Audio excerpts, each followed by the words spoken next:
Hi everyone, this is Neil, also known as the Wax Whisperer. Thank you for tuning into this latest video. This actual procedure, it wasn't a very difficult or complex procedure. However, it's what was behind the earwax that's of interest. Um, this patient previously had a cholesteatoma in the superior posterior quadrant of her eardrum, which is the top rear of her eardrum, and that cholesteatoma caused erosion of the bony part of the ear canal. The patient also underwent further surgery to remove some of the mastoid bone because that got infected because of the cholesteatoma. A cholesteatoma is a collection of dead skin that collects in a pocket at the top of the eardrum in the pars lucida, or what we call the attic.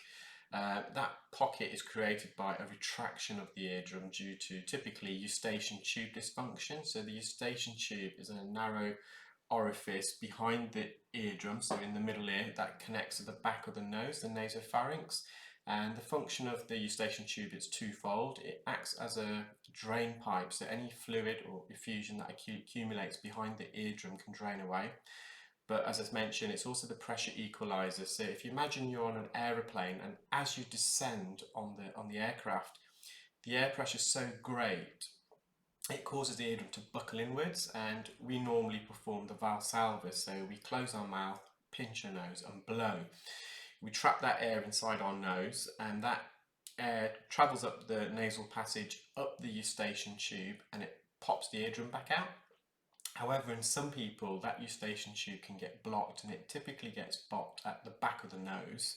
And when that eustachian tube is blocked, it creates a vacuum, so there's no air in the middle ear. So that eardrum gets sucked inwards, and it creates a pocket at the top of the eardrum in the attic.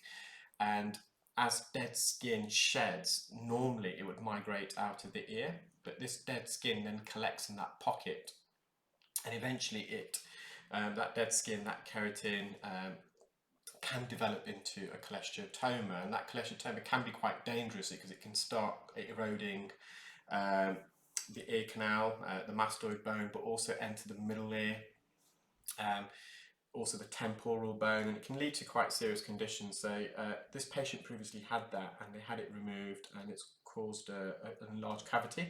And actually this piece of wax was lodged. Sorry, I've not focused too much on the actual procedure, but you'll become very apparent in a moment when I remove this wax what I'm referring to.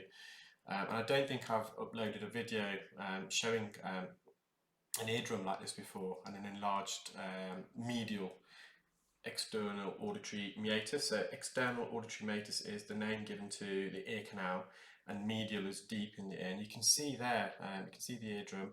There's a bit of dead skin, a bit of wax on the side that I'm going to remove. But what I've actually done is I know I've got quite a few medical students that subscribe to my channel, and also some audiology students. And I've actually taken a still image of the eardrum and the anatomy, and I've annotated it. Retrospectively, I wish I took the image using my Otocam, which is a video otoscope, but it's great for still images. But what I've actually used here is my iClearScope. The iClearScope is fantastic for videos, but it doesn't really give great still images. Decent enough, but so that image there in a moment, you will get for the students or anyone else that's interested. You will, and here's a quick still image, but later on at the end of the video, I have annotated it, I've labelled it. It's quite interesting to see all the structure of the eardrum, and also the middle ear ossicles. So there's 3 ossicles. The ossicles are the middle ear bones. They're the smallest bones in the body. The more widespread known as the hammer, anvil, and stirrup. Medically, the hammer bone is called the malleus. The anvil is called the incus, and the stirrup is called the stapes bone. And those bones, they vibrate in response to sound hitting the eardrum. And the last of the bone, the stapes, is connected to the organ of hearing, the cochlea. And it's that bone, as that vibrates, it stimulates fluid, fluid that's located in the organ of hearing, the cochlea, which then causes the fluid to travel in waves, which then in turn causes tiny little hair cells, what we call the outer hair cells in the organ of hearing, to contract and vibrate, and they then produce an electrical signal which is sent to the brain, and we process that as sound. So the hearing pathway is quite complex and it's all integrated. You've got the outer ears, which are typically, when I'm removing wax, we're trying to deal with the outer ear, remove any wax or infection so sound can travel through.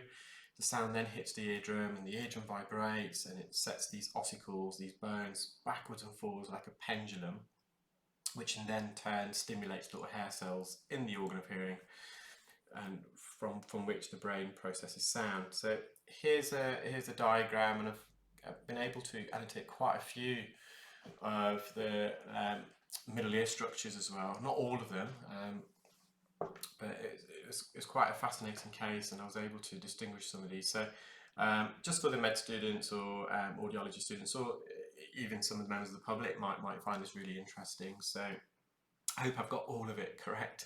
The patient did report to me that they previously had a grommet as well. And a grommet is designed to ventilate the middle ear. So when that eustachian tube is blocked, because air can't enter the middle ear via the back of the nose, a hole is then punctured into the eardrum, and any fluid that is accumulated that can't drain away from the eustachian tube is vacuumed and suctioned out. And the ENT surgeon then puts a ventilation tube called a grommet, also called T-tubes, and that allows air to enter the middle ear via the outer ear canal as opposed to the back of the nose. I hope you enjoyed that video, guys. I just thought it was a good one. It's a client that I saw today, and I thought, why not upload this this video? I've not done don't think I've done a really educational one like this before. Hope you're all having a great evening. Take care, and I'll speak to you all soon. Bye.